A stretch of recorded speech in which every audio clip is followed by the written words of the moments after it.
Glory be to the Creator, in whose hands, not hands like mine and yours, in whose hands there is the complete dominion. Dominion of what? The micro and the macro. The seen and the unseen. The discovered and what is yet to be discovered. What we call and define the phenomena of existence. Glory be to that Creator, in whose hands there is the power and dominion over all of that. And he has power over all things. That means his influence covers all things. It is he, that Creator, who created the death and created the life in order to see which one of you would be the best in your conduct. So what is this saying? What is this verse saying 1424 years ago? That this Creator has put us into this world in order for us to go through a series of tests, in order to see through competition, through pressure, through confrontation, which one of us would be the best in our conduct. And how can we prove that pressure brings about the best? How do diamonds come about? Anybody know? Through pressure. Millions of years of pressure. Because the same element that diamonds come from, if it's not millions of years of pressure, the only thing you can do with it is burn it. It's called coal, isn't it? Coal that you put in the furnace and use it for fuel. It's the same, it's a fossil fuel. Diamonds is the same element, but over years of pressure, it becomes this crystallized thing that has the most value. Women know it better than we do. Diamonds. How is gold? Where does gold come from? Is gold just sitting on top of the earth, or is gold inside the earth? Is iron outside the earth or inside the earth? Everything that has a major value. Where are pearls? Floating on the ocean? No. Got to dive deep for them. Everything of value in this world comes from effort. If you want honey, you cannot get the honey without getting stung by the bees. If you want flowers, roses, you want to grow them and pick them, you must get pricked by the thorns. Everything in life that has a value will cost you. This education or this miseducation that you are engaged in is going to cost you. You will get a certificate. You will graduate. But it would have cost you some valuable time, and that's why you want to get paid when you finish.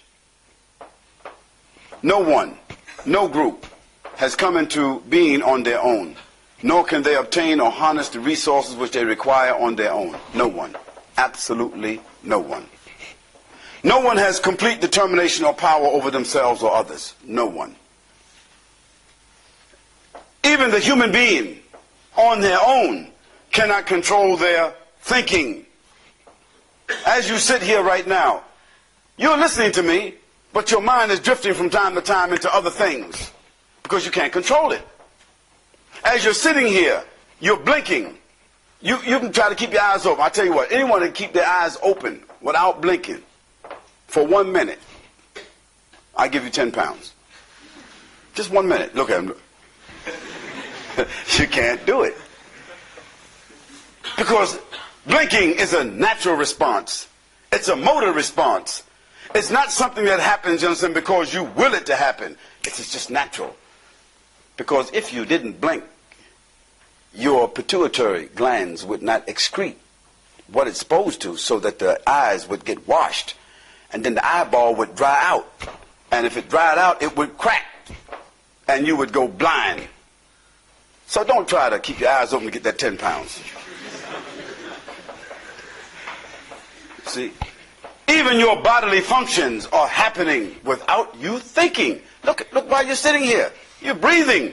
You ain't asking your lungs to breathe. Your heart is beating from the time you were born. Even before you were fashioned inside the womb. We know now, from an embryological study, we know now that the brain, the spine, and the heart is the first part of the embryo, isn't it? And that heart is pumping. At 3 months, it's pumping. You can hear it pumping inside the womb, pumping from there until the time the person comes out, grows up, become arrogant, and die. Who is controlling that heart? Who started pumping? Who can create another heart? No one. From the first time that medicine discovered the phenomena of the eyeball, the phenomena of the heart, the phenomena of the brain, they started right then trying to make a new heart, trying to make a new brain, trying to make a new eyeball. Every year, science spends $78 million on technology to try to recreate, duplicate the eyeball. They have not done it. Some nice cameras, but not the eyeball. They tried to duplicate the heart. They made a Jarvik heart, a nuclear heart, a bionic heart, but all of them pop out the chest. The heart doesn't, the chest doesn't keep it, it rejects it.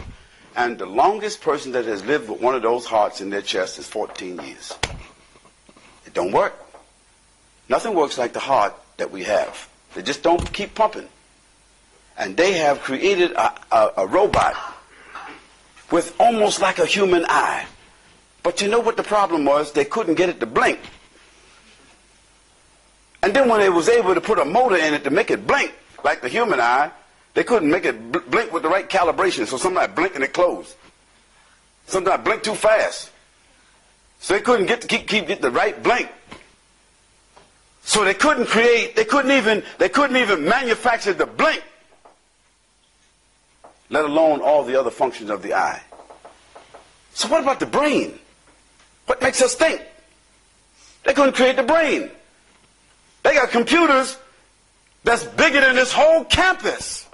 Computers that could not contain just what the human mind, your mind or mine, what we have recorded, what we have thought, and the functions that take place in only 1/10 of our brain. If they had a computer as big as all this whole campus here, it could not contain just what is in my brain or your brain, that 1/10 of it. So, the thinking, the blinking, the bodily functions, what the kidney does, those 187 functions that the kidney does, just like that, continuously, just like that. And whoever designed the human body had such intelligence to know that people was going to eat the wrong foods, people were going to live the wrong life, and they might need a spare. So we got how many kidneys? You got 2. So if one go bad, the body can still run off of one. But if both of them go bad, you got to get on dialysis. Once you get on dialysis, you know that's it. I mean, they're going to make you comfortable and everything, but that's it. Because once those poisons back up inside the body, that's it. So we live according to an immutable law. We live according to irreversible dynamics. Age, time. If there was nothing else that human beings was captured into, enslaved to, and subordinate to, it would be the clock. Then in a little while they're going to hand me a note. Say 15 minutes. See, we're regulated by time. We're trying to get everything done in time. Because time captures everything. Time contains and harnesses everything. If there's anything that regulates us and subordinates us, it's time. And if the Creator, the divine knowledge or intelligence or God or whatever we want to call, if it had no other power of expression upon us, time would be enough. Time would be enough. Therefore, if that is the case, I say to you, all people are subject and subordinate in the same way, shape, or form. All people. All human beings have been designed, and everything in creation has been designed, from the micro to the macro. From the micro to the macro. Micro from not just the atom. Now we know the smallest. What is the smallest particle now? What's the smallest identifiable particle? What is it called? A quark, isn't it? Maybe it's a quantum quark. You know, somebody else will find something be a micro quantum quark. They keep on looking down, down, down, down. Keep looking until they find something still smaller than that. It was the atom. It no longer is the atom. Then we look out there's something that has been identified recently called the Eagle Nebula. Anybody ever heard of the Eagle Nebula? The Eagle Nebula. What is the Eagle Nebula? This is a cluster of galaxies that is 7,000 light years away. 7,000 light years. What does that sound like? That's not like a goalpost. 7,000 light years. That's 86,000 miles per second, right? In a minute. In an hour. In 24 hours. In 7 days. In 30 days. In a year. 7,000 times.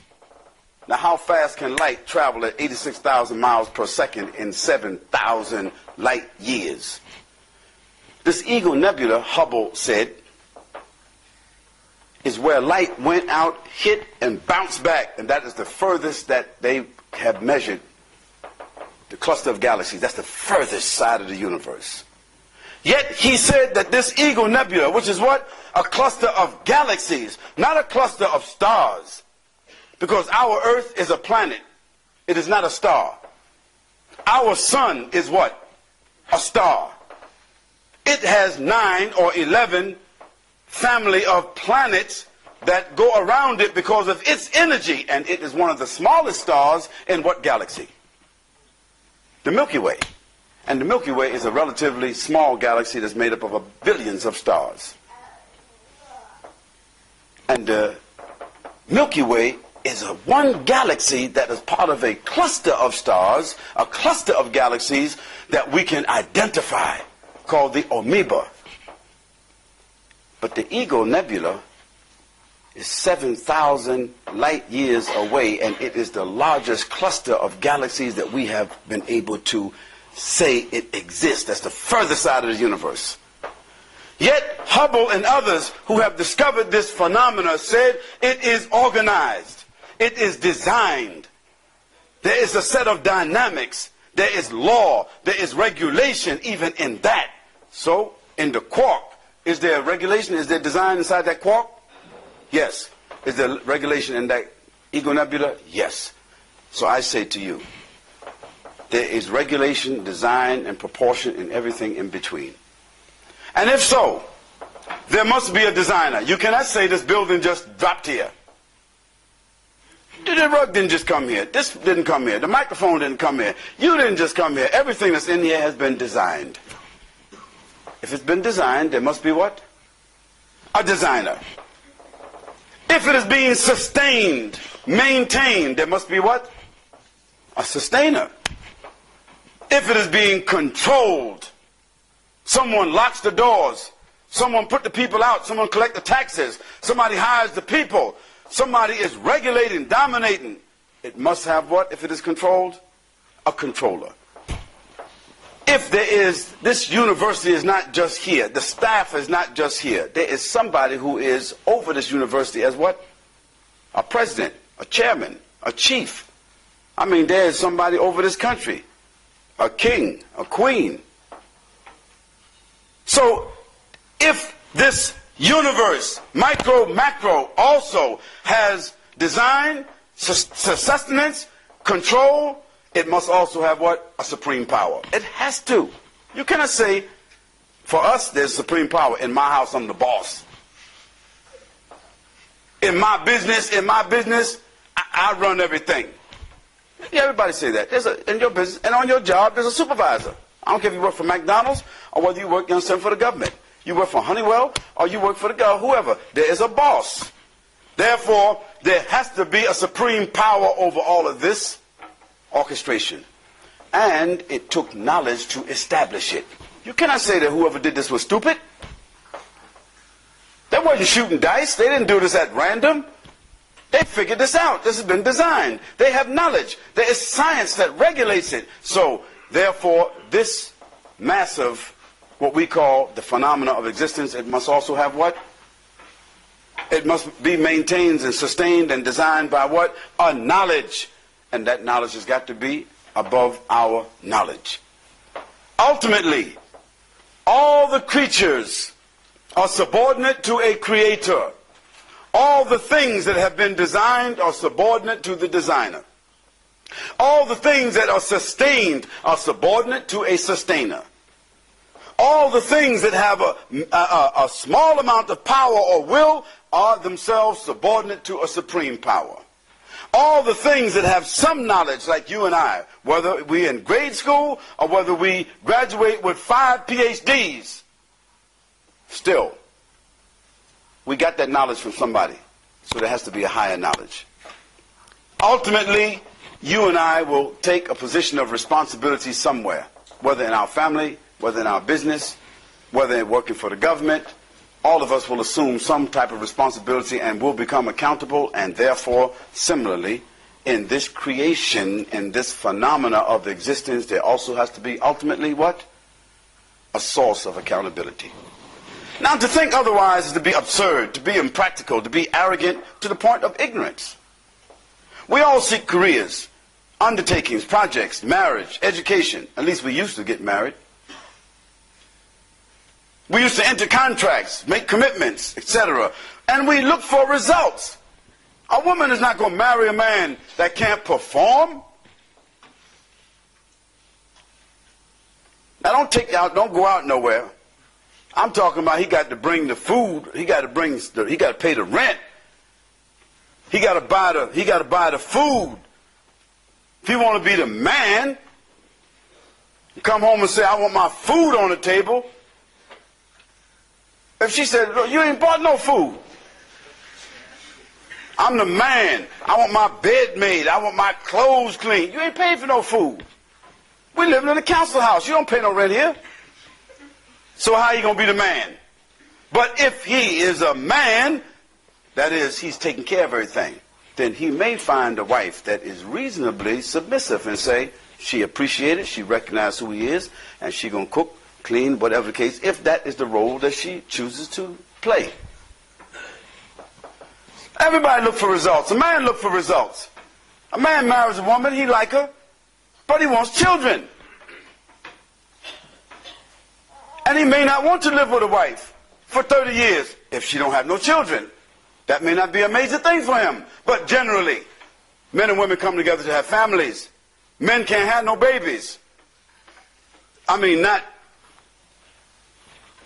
until recently, anyway.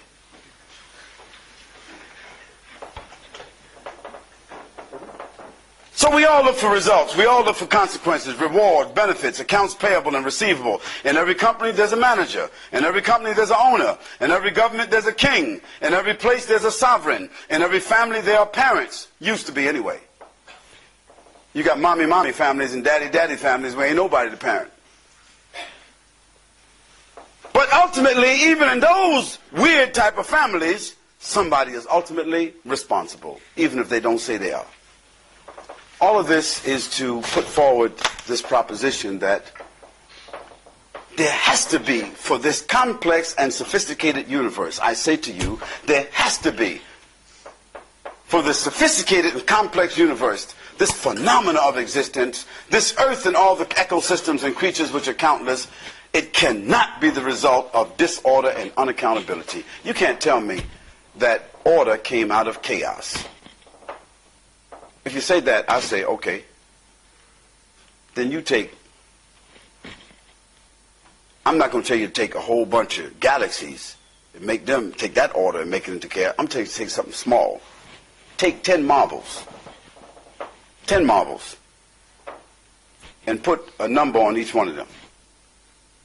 1, 2, 3, 4, 5, 6, 7, 8, 9, 10. And put them inside a bag. Shake it up. Just 10. If you think that chaos come out of order come out of chaos, take 10 marbles, put them in a bag, shake them up. And without looking inside that bag, see if you can bring those marbles in order out. Just reach in the bag and pull out marble number 1, marble number 2, without looking. If you believe that order comes out of chaos, what do you think the chances are?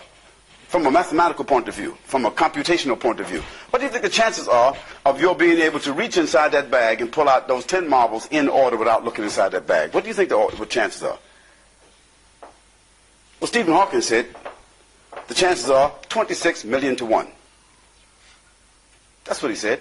Although he ain't no real authority. He ain't no real authority. He got some knowledge, but he's not no real authority. But I go with that computation.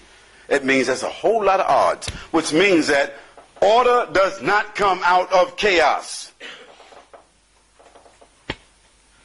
This earth with all of its ecosystems and creatures that are countless could be the result of disorder and unaccountability? It cannot be.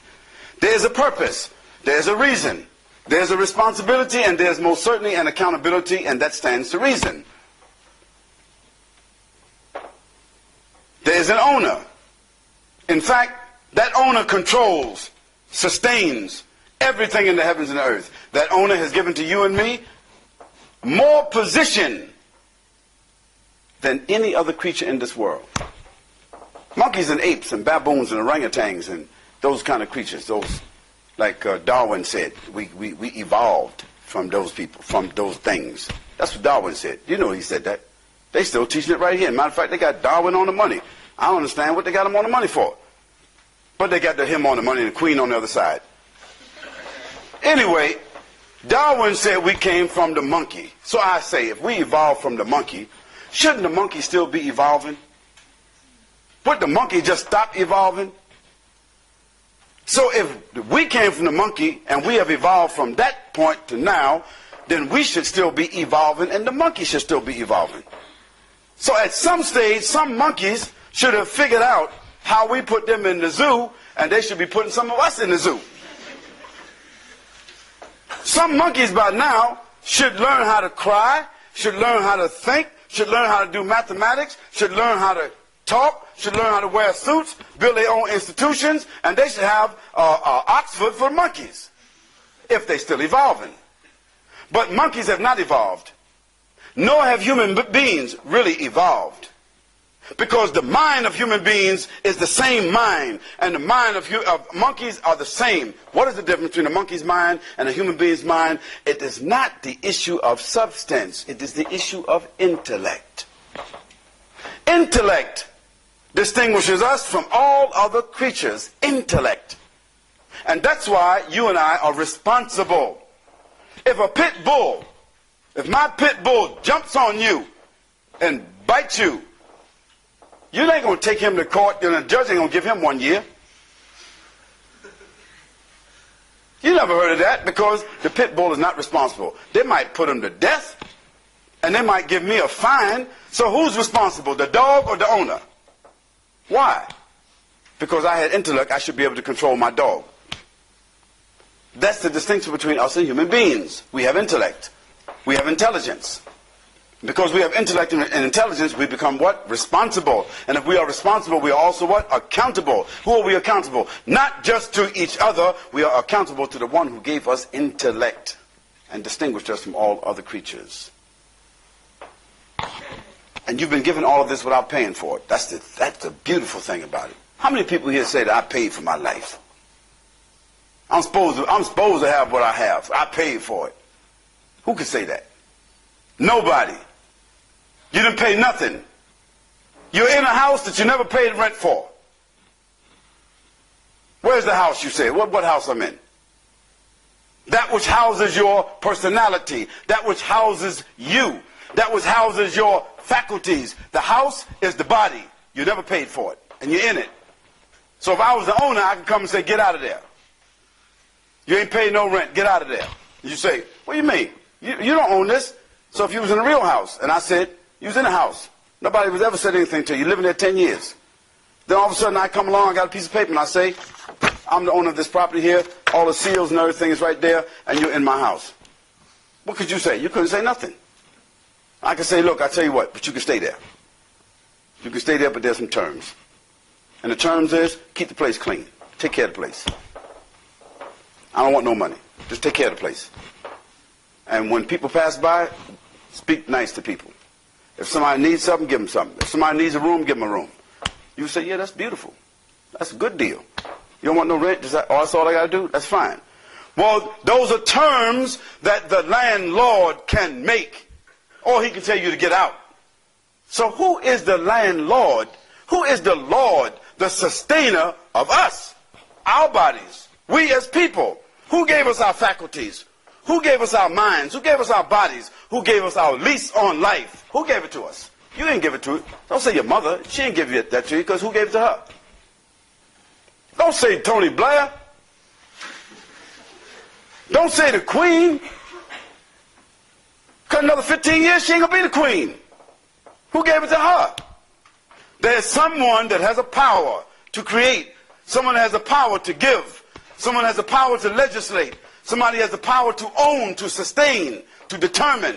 That power, you and I are responsible to, whether you accept it or not. And you haven't paid any rent, so your rent is due.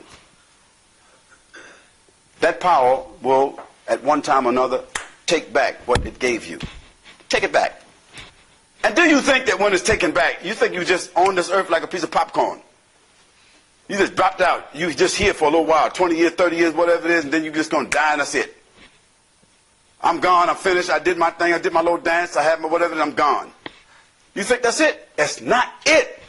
Because then you would be saying that that power, that intelligence, you were saying that that power and that intelligence would not have the same intelligence and the power as you. You planned your life. There's a reason for your life. You're going to leave something for your children. You're here in this school to graduate. And graduate, you're going to get a job and you want to get paid. And at the end, you're looking for rewards.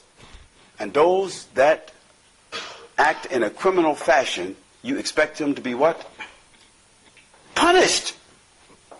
Fined. Punished. You accept punishments. You accept rewards.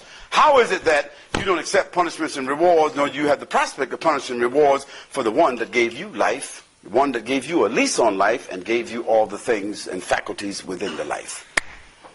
So I say that you and I have been given all of this without having to pay for it. Don't you think that it is reasonable to ask for 3 conditions? 1, if the one that created us, the one that gave us limited power, the one that gave us limited intelligence and identity and gave all these resources and designed this world that we in, that we love it so much, do you think at least that we have the responsibility to recognize? If I was the landlord and I didn't want no money from you and I just said to you, listen, whenever I show up, at least I want you to just open up the door and recognize me and wave at me. Do you think that'd be reasonable? Of course. If I gave everybody in this room here 1,000 pounds, you didn't know I came to do that. I said the only thing I want is that I'm going to visit this university every month. I'm just going to pass by this university and walk along the campus every month. And for this 1,000 pounds, I want everybody to wave and recognize you, say, how you doing, Mr. Khalid? For 1,000 pounds. You say, is that all? Is that it? So that's it. Everybody go out there and collect your money. So when I came here a month later, would you wave? Would you at least say, how you doing, Mr. Khalid? Because you would. Of course you would, because you'd be wondering whether I'm going to come back here and give out another 1,000. Because you got people here who are people who have given, what they call it here? They give you scholarships, right? You got people who themselves are entrepreneurs. People who are, what do they call them? People who just give money away. Philanthropists. And they give people like you 1,000 pounds, 2,000, 5,000, 10,000. Give you a scholarship for research and this and that and so and so. And the only thing they want you to do is to reciprocate. Give up some of your time, your energy in recognition of that foundation. And you do it. So I say, what about the foundation of life? Doesn't the foundation of life, the author of life, the author of creation, the designer, the owner, the sustainer, the one that has all the power that brought us into existence and that controls the phenomena of existence, doesn't that foundation, doesn't that power, doesn't it deserve you and I to recognize? That's one. Number 2. Don't you think that you would be grateful? Not just recognize me. Don't you think you would also say thank you? If I was the one that paid for your master's degree, your postgraduate, and you knew that, don't you think you would send me a letter and say thank you? If I knew you was in debt up to your neck, which you are, and I paid off all your credit cards, paid for your house and your car, because I want you to be free of debt. I don't want you to be stressful, because I want you to come work for my company clean and clear. I've paid everything off. Don't you think you would write me a letter and say thank you? Of course you would. But you came into this life without debt. Came into this life with an opportunity. But I ask you, in your whole life, have you sat down by yourself? Not in a church, not in the mosque, not in the synagogue, not in the temple, not around your family, not in front of the television, not in front of the computer, not in the pub, all high somewhere. No. Have you sat down by yourself and just asked yourself and said, I don't know if there's a God. I don't know who the power is, but I do know that I am a beneficiary of life. And I just want to thank whoever it is that gave me this opportunity and brought me into this life and gave me this chance. Have you ever done that? That's called a prayer. That's called being grateful. You don't even know who to thank because you don't know if it's God or the Supreme. You don't know who it is. Yes, you would. The next thing is, would you conform to the rules if there was a law that I set down? You were living in my house and I laid down some rules. Would you conform to those rules to live in my house, for me to be the benefactor and take care of you? Of course you would, because you live in Great Britain and you're very proud to have a British passport. But you have a British passport, which makes it incumbent upon you to do what? To obey. Even in this country, if you don't participate in the census, what can happen to you if you don't participate in the census? Who knows? You can go to jail just because you do not participate in the census, because the census is vital for the operation of this country. And you as a citizen have to take part. You got to conform.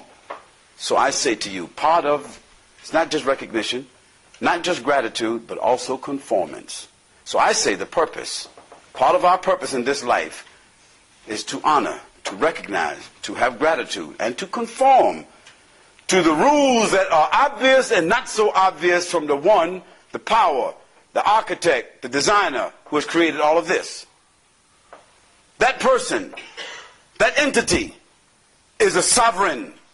A sovereign above all kings of the world is a sovereign. It is an authority, a final authority. It is a judge and an ultimate judge. It is the creator and not creation itself. In simple terms, the purpose of life is to establish a clear relationship of accountability with that creator. And that creator cannot be many creators arguing with each other. Could not be. Because then you would know how to identify. If they were arguing with each other, then they would not be supreme. You could not have 4 supremes. You say, I believe in 4 supreme gods.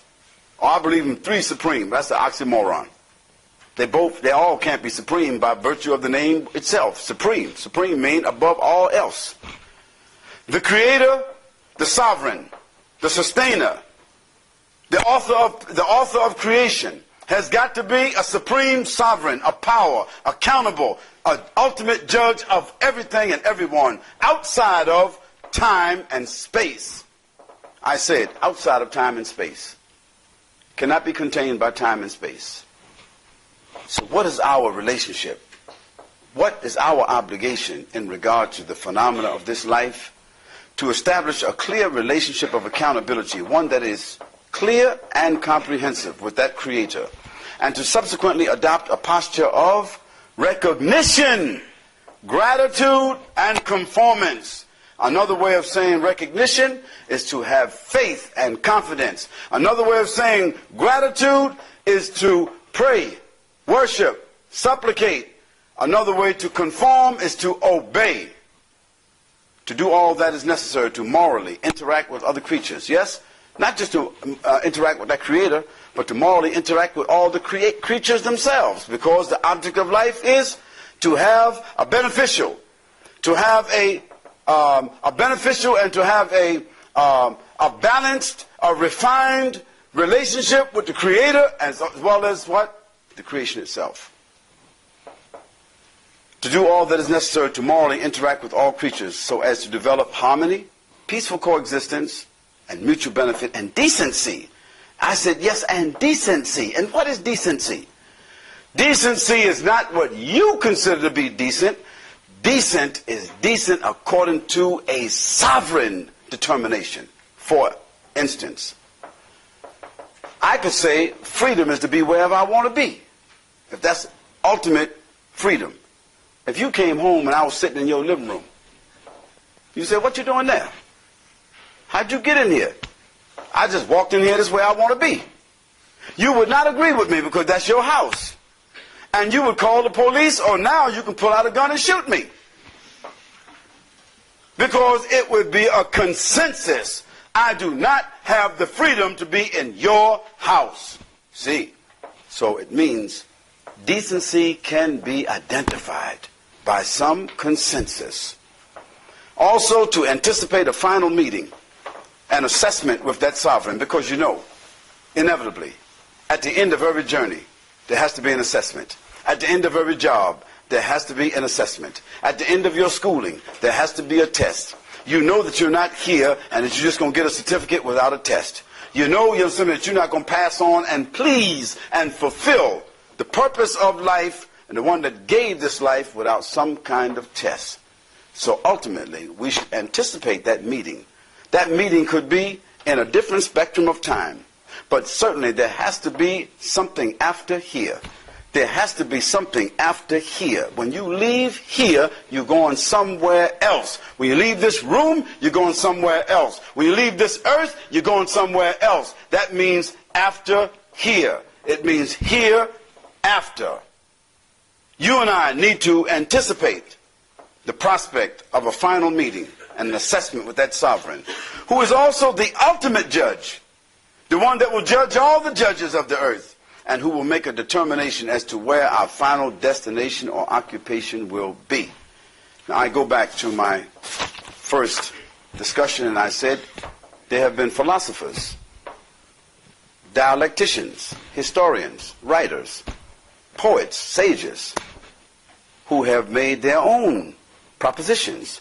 And there have been other human beings called prophets and messengers who have given us a comprehensive direction and statement regarding this creature. I say to you that what Abraham said, what Moses said, and what David said, and what Isaac said, and what Ismail said, and what John the Baptist said, and what Jesus said, and what the Prophet Muhammad, peace and blessing be upon him, said, those prophets from the first to the last, those scriptures from the first to the last, their way of life and what they identified to be a commandment from their Lord by revelation from that creek is the best of life and the best proposition for life. That is called Islam. Why is it called Islam? It is called Islam because the word Islam means a comprehensive means of submission. It means a comprehensive means of acceptance, obedience, conformance. To acquire peace, one has to follow some form of law. You got to be following some kind of regulation. You can't get peace out of war. There has to become a time when everything becomes regulated, but through agreements, through legislation. Islam means what the Creator has designed and mandated for the creatures. And who would know better how the creatures would reach their ultimate benefit, their highest level of refinement, the best level of civilization? Who would know better how that should be done? The creatures themselves or the Creator? Those that have been designed or the designer? Those that are being sustained or the sustainer? Those themselves who are constantly making laws, reforming laws, or the one that has established laws that have never changed? I say the divine, sovereign, Lord, God is the only one that has the right to dictate to us how we can acquire peace, and we should all submit. This is what Islam means. As such, those who follow this rule called Islam. Now, I didn't say as a religion. No, I said as an order, as a system. Yes, it is a religion, but it is not just a religious observance. It is not just a set of rituals. It is what? It is a law. It is a comprehensive system. It takes in every type of part of the drama of the human beings, whether social, whether political, whether psychological, whether economic, whatever part of the drama of human beings there is, it must answer that. For the Creator would not create human beings and not give them the answer to everything. For if you bought a computer, the most sophisticated one, would it come without a manual? Would it? The most sophisticated one, would it come without a manual? No, it must. Secondly, would it come without a warranty? No, it must. Would it also not, if you had a problem, you couldn't understand it, you would have a number to call up. They call, what do they call that number? Huh? Helpline. And on the end of that helpline, who would be there? A technician to walk you through it. So this life, this world, this existence could not come about, and we could not be here by virtue of some law giver who have created this sophisticated phenomena called life without giving us a manual. Secondly, a warranty. Thirdly, a technician from time to time to walk you through a helpline. So I say to you that the manual when Abraham came was the book that God gave to him. The manual when Moses came was called the commandments that was given to Moses, the Torah. The commandment that was the manual that was given to David was called the Psalms. The manual that was given to Jesus Christ was called the Gospel. The manual that was given to the Prophet Muhammad, peace be upon him, was called the Quran. And you, if you haven't read it, you haven't followed it, you need to read those manuals to see. Compare what Jesus said, what Moses said, what Abraham said, what David said, what the Prophet Muhammad, peace and blessings be upon him, said, and compare that with what Aristotle said, what Plato said, what Socrates said, or Hume, or Locke, or James, or Descartes, or Spinoza, or Kant, or any one of those people. Compare them. But what those men said, you'll find a different speech. You'll find a different impact. You'll find one is specialized and the other one is comprehensive. And I say to you that the word Islam is an Arabic terminology, but it is not for the Arabs. The word Islam is the identification for a system, a universal system, a global system for the white and the black, the tall and the short, the male and the female, the north and the south, for all the people of the world, because that Creator, as he sent Abraham and Moses and Jesus, he also sent the Prophet Muhammad, peace and blessings be upon him, with the word Islam to indicate to us that it has been perfected. Don't take my word for it. I say to you, if you don't think so, read it like you have read everything else you got. Read the Quran like you read your textbooks. You're not afraid of that textbook that you're reading. You got about 9 or 10 textbooks. You're not afraid of them. Matter of fact, you got to read them. I say to you, the Quran is available for you on the internet. Read it. Read it like you read your textbook. And compare that with everything else that you have read and see what kind of answers come back to you. I say to you, if you read the Quran, you will find that that Quran is the speech of that Creator. You will see that that Quran is directing you towards those technicians. You see that that Quran is providing you with a manual, a direction that answers all the questions of the phenomena of life. And if you accept that proposition of life and the answers for that proposition, if you accept that, you become a Muslim. I ain't say you become an Arab. I ain't say you become an Asian or an African. I ain't say you become Bin Laden. You don't become a terrorist. No, if you read this, you yourself are in submission to what? That law. Law is called Islam. The Muslim is one that's in submission. So, and that's the case, Abraham was what? A Muslim. Moses was what? A Muslim. John the Baptist was what? A Muslim. Zechariah, Noah, Isaac, Ismail, Muslim. John the Baptist, Muslim. Jesus, Muslim. Muhammad was a Muslim. It means one who has submitted to that Creator in a comprehensive fashion and is following that manual that was sent. The first of which, Abraham. The last of which, Muhammad. The first of which was given to Abraham. The last of which was given, the Quran. And the final name, the most appropriate name for that system, it is not the Constitution of the United States or the Constitution of France or the Constitution of Great Britain or the Constitution of any group of human beings. It is the Constitution of that Creator, the divine Constitution, which is what? The Quran. I say to you, that's just a proposition. And I say to you, that proposition and the Quran and Islam will answer for you more comprehensive than anything else the purpose of life. I dare you to check it. I dare you to go to the Quran tomorrow. I dare you to go to your computer tomorrow and punch in the word Islam and read. With an open mind, open heart. I dare you. Put in the word Muhammad, the son of Abdullah. You think he's just somebody in the desert, some crazy man or whatever. That's what you've been taught. I dare you to read about him. I tell you, he's the man that changed the face of the world. I say to you, he's the man with the most profound behavior of all human beings that have been created in this world.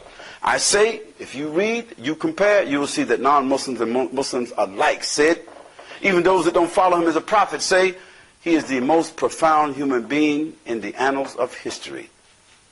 That's what Michael J. Hart said. He was one of the most profound historians of this age. He said that when he made a comparison and put 27 different criteria together to examine, what human being had the greatest impact upon history in the whole annals, what is his answer? Muhammad, the son of Abdullah. He said, I would have chose Jesus Christ, but 5 of the categories Jesus Christ didn't fulfill. He wasn't a father. He wasn't a husband. He wasn't a warrior. He wasn't a statesman. And he did not leave a legacy and a government on this earth. He said 5 of the categories Jesus didn't fulfill. Had nothing to do with him being inferior. It's just that 5 of the categories of the 27 criteria Jesus didn't fulfill. So he said, even though I'm a Christian, I had to choose Muhammad. I say, you don't have to accept that because Michael J. Hart said. I said, look at what he said. Look what Encyclopedia Britannica said. Look what the history said. You got one of the most prestigious libraries in the world in this country. What's it called? What's that library called? The British what? It's right there on Marylebone Street there. Any one of you can go there and check it for yourself. They're one of the most prestigious libraries in the world that have stole books from every civilization. I mean, the books wasn't just donated. You know that now. So you go there and you check, and I say to you, in a final note, that as a human being, as a Scottish, as an Irish, as an Anglo-Saxon, as a French, as a German, as an Indian, Chinese, whatever kind of human being you are, I tell you that Islam is the most profound system of life for all human beings. And I say to you that the Quran is the most profound scripture and manual for all human beings. And I say that Muhammad, peace and blessing be upon him, if you know this man's life, check it out. His life will have the most profound impact upon you and any other human being in this whole world. That itself will complement for you, and that will answer for you, and that will substantiate for you this proposition that I've made for you concerning the purpose of life. And of course, God knows best. I'm just one man who have offered you this proposition. Thank you very much.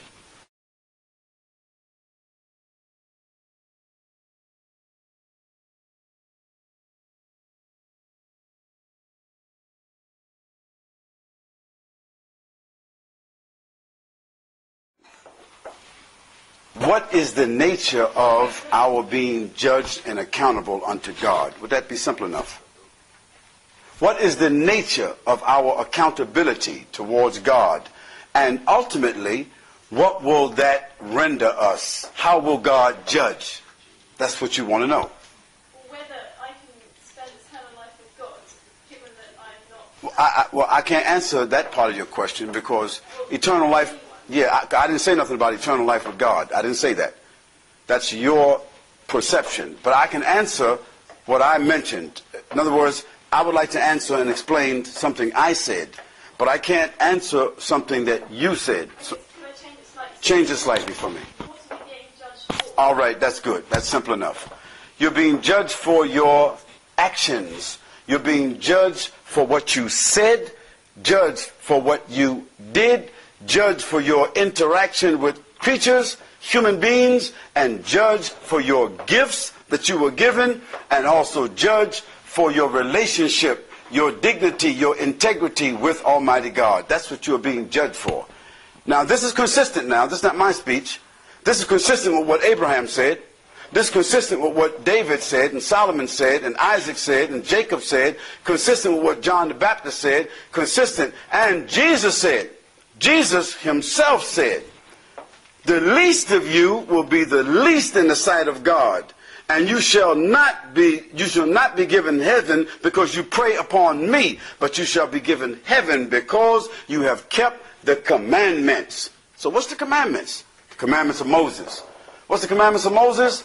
There was 10, starting with Hear ye, O Israel, the Lord thy God is one, going on into, thou shalt not kill, thou shalt not covet thy husband's the neighbor's wife, so forth and so on. So there is a parameter, there is a set of laws, principles that we have to live by. These principles are our ethics. These ethics are law. These laws, if they are violated, God will judge us for those violations. Some we have paid for in life already. Some we have not paid for. Those we haven't paid for, they will be paid for. Certain debts we have paid for before we die. Those who have not been paid will be paid. A person may have killed 1,000 people and died one time. They haven't paid. Another person spent money, sacrificed 4,000 people to cause 1,000 people to live. They were only given reward, a hand clap, you understand me, or they were given some kind of a money or a house or reward. That is not a full reward. The full rewards will be with God. The full punishments will be with God. And where you will be dependent upon the nature of what God judges. That's my answer.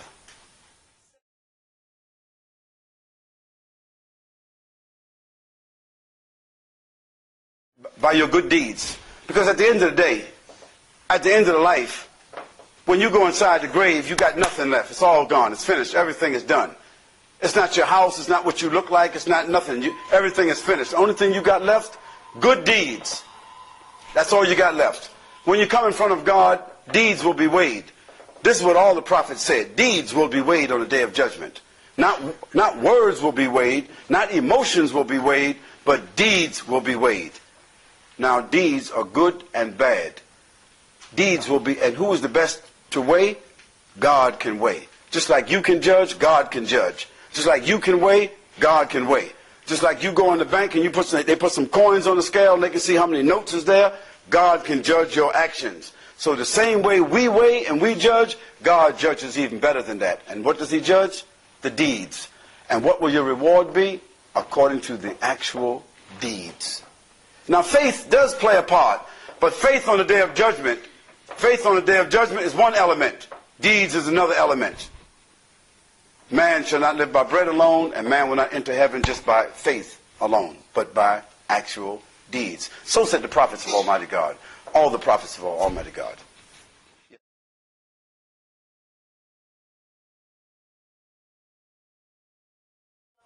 Okay, well let's see if we can do this. Let us take it out of the context of Jesus. Let's take it out of the context of Islam. Let's take it out of that context. So there's no back and forth about our acceptance of Jesus or rejection of Jesus at all. Well, just a moment. Just a moment, lady. Let's go to Jesus. Jesus said, I'm going to tell you what Islam does accept. Jesus said, I am the truth and the light. I am the truth, the way, and the light. No one comes to the Father except through me. We accept that. That at that time Jesus was the truth, he was the way, and he was the light. And no one came unto God except through him, because he was that prophet that was sent at that time. That was not an absolute statement. We believe that. Okay, and the time when Moses was there, no one came unto God. He was the truth and the light. When Abraham came, he was the truth and the light. No, I mean, I'm just figuratively, like you did, relating back to you. But I'll go to another testimony that we agree with. We don't say it's the truth, absolutely, because we can't verify, but Jesus said this. And you repeat it with me. You remember he said this. He said, our Father, who art in heaven. Did he say that? Did he say, my Father? Or our Father? Our Father. Oh, okay. Who art in heaven. Hallowed be thy name. Did he say that? Yes. He didn't say my name, and he didn't say our name. He said, thy name, right? Thy kingdom come. Thy will be done. On earth as it is in heaven. Give us, meaning me, Jesus, and my mother, and all the people I'm talking to, our daily bread. And forgive us our trespasses as we forgive those who trespass against us. And lead us, me, my mother, my disciples, and everybody else, lead us not into temptation. And deliver us from evil. For thine is the kingdom, not mine, not our. In case you're thinking about the Trinity and the Father, Son, and the Holy Ghost, he didn't say give, not our. Thine is the kingdom, the power, and the glory forever and ever. So Jesus was talking to whom? And did he say my Father, or did he say our Father? So that means figuratively, all of us are what? Children of God, figuratively. Not literally, not exclusively, because Jesus was eloquent. Jesus was eloquent. He could have made it clear, my Father who art in heaven. He didn't say our Father. So therefore, I want to say to you, you need to reread with an open mind and not apply things to Jesus as if Jesus is God and his own son. Excuse me. Again, if you ask me a question, I'm taking the time to answer to the best of my... Just a minute, lady. I'm taking the time to answer to the best of my ability, but I want to take it out of the context of a Muslim-Christian dialogue. Because the talk from the beginning, what did I start out by saying? This was not a religious proposition. I asked you, and I asked everybody here, this talk that I gave, I said this was not a religious proposition. This wasn't a philosophical proposition. This wasn't a your, my, Islam versus Christianity proposition. So I want to take it out of that. And I want to say that I was talking about the purpose of life as it applies to what Jesus said, as applied to what Moses said, as applied to what Abraham said, because I believe that all those prophets of Almighty God expressed the purpose of life the same way.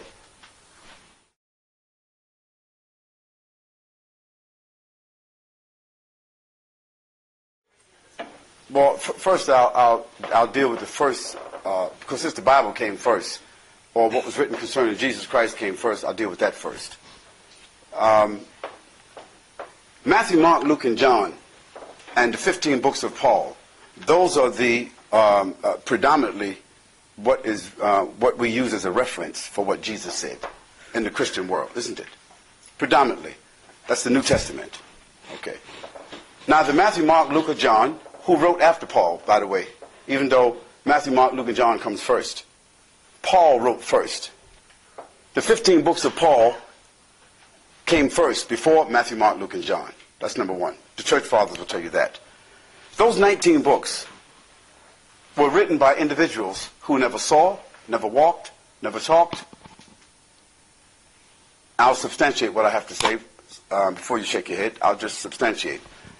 Jesus Christ had 12 disciples, didn't he? Huh? The John Zebedee was one of the disciples. That's not the John that wrote. Secondly, Matthew was the tax collector, the Republican. That is not the Matthew that wrote. So those are the only two names that resemble any of the disciples of Jesus Christ.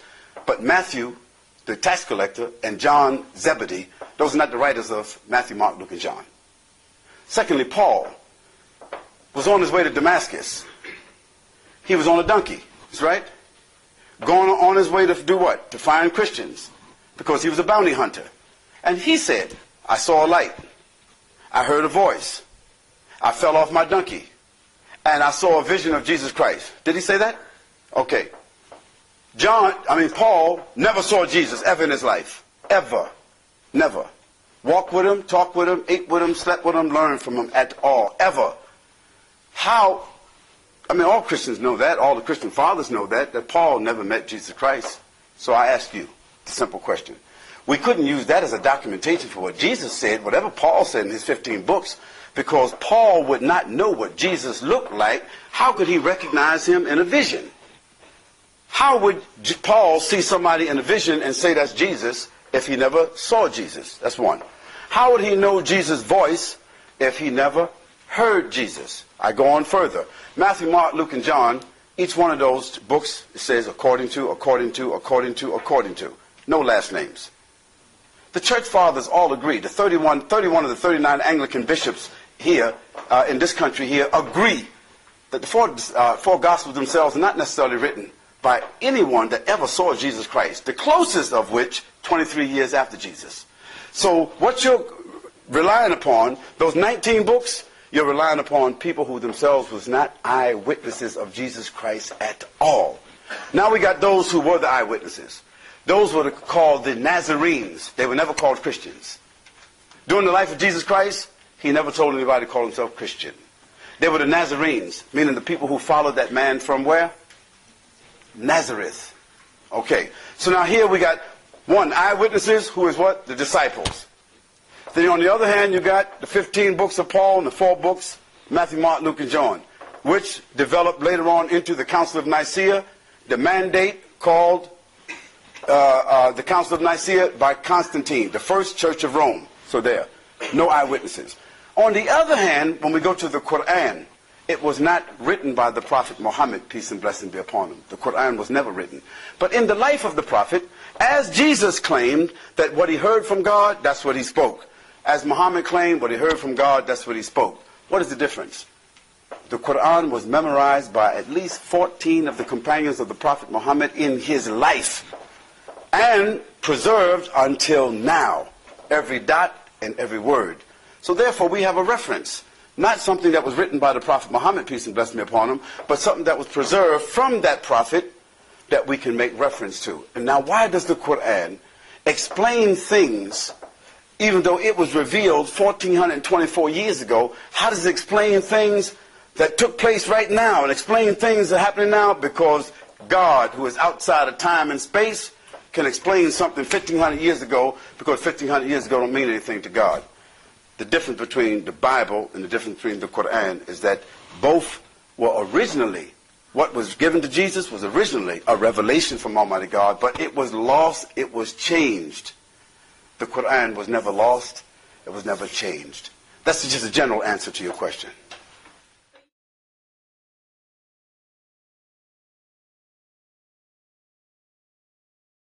Well, whether it's fair or not is another issue, but if you're asking me, do they have to recognize? I say that whoever has eyes, if they look at the sun, they have to recognize it. You got eyes, you look at the sun, you have to recognize that it is the brightest thing, and you can't look directly at it without sunglasses. So, if you are a human being having intellect, and you are a human being understanding the faculties that you have, and you're a human being knowing well that you are not the benefactor of what gifts you have been given. Even though there are tests and tragedies in life, always the benefits of life outweigh the tests and the tragedies. That is what, by consensus, human beings will all accept. That the tests, the trials, the confrontations, the difficulties themselves are not outweighed by the gift of life itself. So I say, if life is a gift, and everything that you've been given in life is a gift, don't you think that anyone that receives a gift, as magnanimous as life is, should owe some kind of gratitude to the one that gave them that gift? Let's be a little more specific, if you don't mind, rather than be abstract. I'm talking to you. If a gift is given to you, a magnanimous gift, if your eyesight was taken away from you suddenly, and some doctor came up with a maneuver that gave you back your eyesight, would you say thank you? Would you feel obligated to say thank you? In that example, eyesight being a very positive and useful thing is something I value, definitely. Okay, that's just. Brother, I'm just. Came to me on the street, gave me half a pound of cocaine, and said, "My friend." No, okay, I'm just my friend. I'm just trying to be, rather than for you to talk about a third party, I want to deal first with you. Okay. You see? If you didn't have water and your throat, like swelled up and you couldn't even swallow, a person who gave you a drink of water, you would be grateful. Not just eyesight, not life, not all the gifts of life. Because gratitude is a part of the ethics of human beings, wheresoever they are. A child will be grateful for what is given. Now, as for a person who is born crippled or blind or one of the tsunami victims or whatever, what they would think, that's being abstract. You're talking about a third party. With your water, I would have the choice to say, no, thank you. You sure would. You're correct, my brother. No, you're right. You didn't ask to be created, my friend, but you also are benefiting from what you've been given. You see, you're chewing gum. And you wouldn't be able to chew gum if there wasn't at least 16 muscles inside, you understand me, your face that allowed you to do that. Okay, you're thinking and you're asking articulate questions. You wouldn't be able to think those articulate questions if you had not been given that instrument called the brain and the tongue. You're looking, you're seeing. I mean, everything is working. You are giving gifts that you didn't ask for. Of course you were born here, but you are using it. Now I say this, if I found a person living in a house, living there, using it, and I come along and say to you, this is my house, and you got to pay the back rent for living in this house for the last 10 years. You could say to me, Well, look here. It was given to me. Nobody told you let me live in here. No, but if you are using something, there is an obligation upon you, there's an accountability upon you to sustain it and to show some kind of remuneration for it. Gratitude is just one remuneration that I spoke about. And I'm just being very fundamental, that I think that almost any human being, anywhere, under whatever condition, and just for your information, I have visited some places where people were under a tragedy, like the tsunami. And you know what I found? Those people in those situations tend to be more grateful than the people who have the sophisticated means and resources available to them. Crippled people, blind people, people that are in situations that are born, you know, something with less fortune than you and I, wouldn't articulate things like that. They are still very grateful to have what they have. So I would differ with you. I would say that generally almost every human being, at least those who are the least intellectual, would be grateful if anything is given to them, and they would be grateful just to live. Most human beings would not prefer to die under whatever conditions. Most. But in extraordinary circumstances, some human beings under desperation feels there's nothing for them to live for. I think that's a tragedy. That doesn't apply to the norm of human beings. I was speaking about the norm, that most of us would be grateful for the gift of life.